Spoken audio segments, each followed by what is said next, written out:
Welcome to Man Does Tech, where I solve the problems you didn't even know you had. In this video, I will explain how to learn chemistry valency step by step. Start by identifying the element and counting its outer electrons, then determine how many electrons it needs to gain or lose. Practice with simple atoms like hydrogen, oxygen, and sodium, and write their electron dot symbols. Repeat with ions and transition elements to build confidence.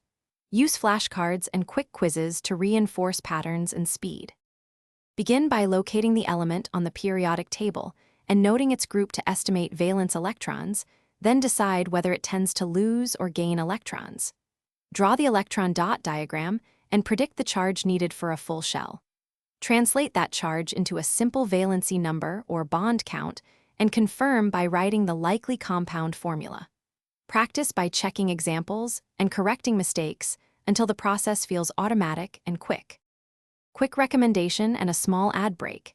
If you like a focused study vibe, try the Echo Dot smart speaker for calm background music or timers while you practice valency problems.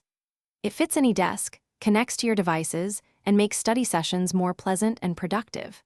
If this helped, please subscribe and like so I can make more clear chemistry lessons, and check the description for the Echo Dot link and other deals. Now let's get back to the video. Recognize common exceptions so you won't be surprised when valency varies.